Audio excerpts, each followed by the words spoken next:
In the 1950s, the kitchens of rural Louisiana operated on a different schedule than anywhere else in the country. Pots went on before sunrise. The roux, flour and fat stirred over medium heat for 30 minutes without stopping, had to be watched without distraction. One moment of inattention meant starting over with a clean pot. These were parishes where French was still spoken at the kitchen table, where the nearest grocery store was 40 miles away, and where everything that went into a pot came from the yard, the bayou, or a neighbor's farm. The Cajun and Creole traditions of Louisiana produced a kitchen culture unlike anything else in the American South. 10 meals came out of those traditions, built by African, French, Native American, and Caribbean hands over 2 centuries, and most of them have been gone from family tables for decades. Hit subscribe and stay with us because we are starting at number 10, Cooch Cooch. Every Cajun child in the rural parishes west of the Mississippi grew up eating Cooch Cooch, and almost none of their grandchildren have ever heard of it. It was a cornmeal breakfast cooked in a heavy skillet in bacon grease. A thick batter of cornmeal, water, salt, and baking powder went into a hot skillet slicked with rendered fat. Then it sat covered until the bottom layer crisped into what the Cajuns called the croûte. The croûte was the point. Without it, Cooch Cooch was just loose cooked cornmeal. With it, the crust was broken up and stirred through the softer interior. The finished dish went into a bowl with warm whole milk and a pour of Louisiana cane syrup. It was the morning meal on hundreds of farms across St. Landry, Vermilion, and Evangeline parishes through the 1950s.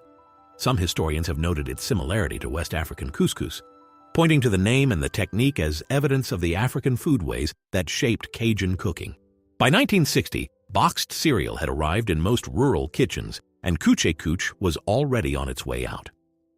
Number 9. Maque Choux. Maque Choux belongs to the Native Americans who farmed the coastal lowlands of Louisiana long before the French arrived. The Attakapas and other tribes had been cooking corn this way for generations when Acadian settlers first encountered it in the 1700s. The settlers adopted it, added the holy trinity of onion, bell pepper, and celery, and made it their own. The technique was specific. You cut the corn kernels off the cob, then scraped hard to press out the starchy milk trapped behind the kernels. That corn milk was the thickener. Everything went into bacon drippings.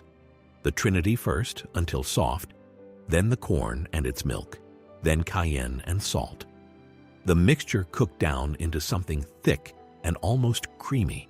Some cooks added shrimp or crawfish tails from whatever was fresh. It appeared on tables from Houma to New Iberia every August. Number 8. Callus. In the French Quarter of New Orleans for most of the 1800s and into the early 1900s, women walked the streets carrying deep bowls balanced on their heads, calling out in Creole French, "Belles Calas," tout chaud, beautiful hot calas. They sold these rice fritters at the gates of the French market and outside churches after Sunday Mass. Calas were made from leftover cooked rice mashed into a yeast-leavened batter with eggs, flour, nutmeg, cinnamon, and sugar, then dropped by spoonfuls into hot oil. The dish has roots in West African rice cooking traditions, and the street trade was one of the few ways that free women of color in antebellum New Orleans could earn independent income. By the 1950s, the street vending was long finished. Families still made calas at home for Mardi Gras and First Communions, drizzled with cane syrup or dusted with powdered sugar, eaten immediately from the pan. Number 7. Dirty rice. In the rural Cajun parishes of the 1950s, dirty rice was what you made the day after the boucherie, when the organ meats were fresh.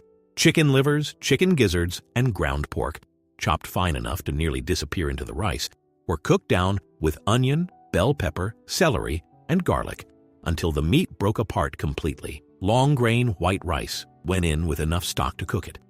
The organs released their juices into the grain, turning the rice a deep brownish color. Dirty, as the name said. Organ meats were not an acquired taste in 1950s rural Louisiana. A pound of chicken livers cost less than 15 cents, making this one of the cheapest and most filling meals in Acadiana.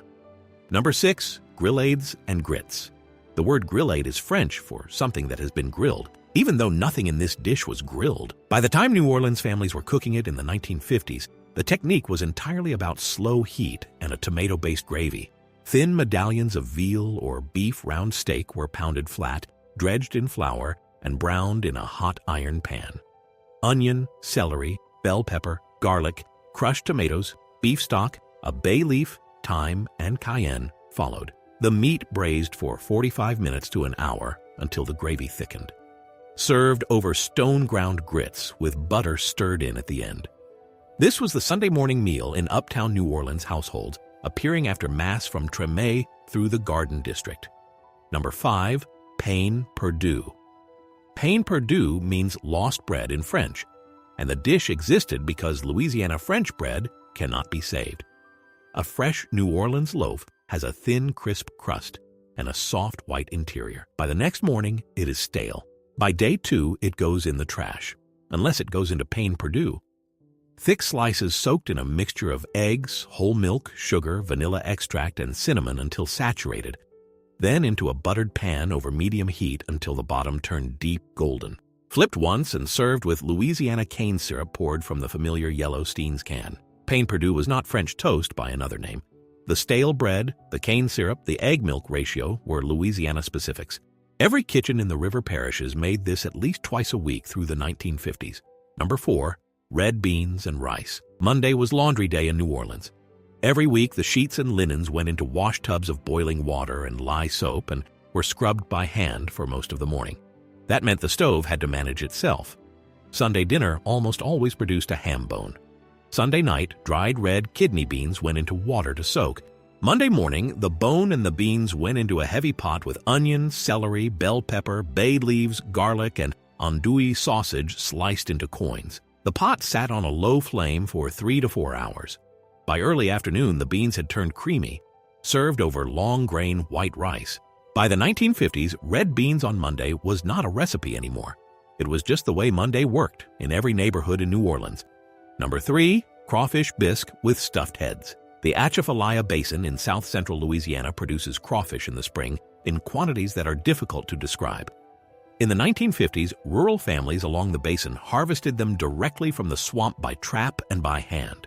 The abundance of the season called for something that used the crawfish completely, and crawfish bisque with stuffed heads was the answer. Live crawfish were boiled, tails picked, and the heads were cleaned meticulously. The stuffing was made from chopped tail meat, onion, bell pepper, celery, breadcrumbs, crawfish fat, cayenne, and egg. Each head was packed and baked until browned. The next day, a dark roux base with the trinity and crawfish stock became the bisque.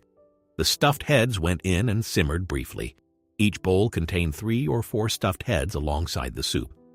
By the early 1960s, most households had stopped making this dish outside of major family gatherings. It was simply too much work for any ordinary week. Number 2, cochon de lait. The French phrase means pig in milk, specifically a young suckling pig, typically 3 to 6 weeks old. The cochon de lait was the centerpiece of first communions, weddings, and the arrival of spring in rural South Louisiana parishes in the 1950s. The pig was split along the backbone and mounted on a rack above a hardwood fire of pecan or oak logs. Cooking took 4 to 6 hours. The pig basted periodically with the rendered fat that collected below. The skin crisped while the interior stayed moist. Everyone within a mile knew one was happening from the smoke by 8 in the morning.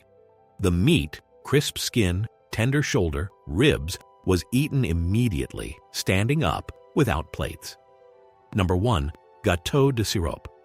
Every bayou parish in Louisiana grew sugarcane, and the fall harvest produced dark, thick syrup with a flavor between molasses and burnt caramel.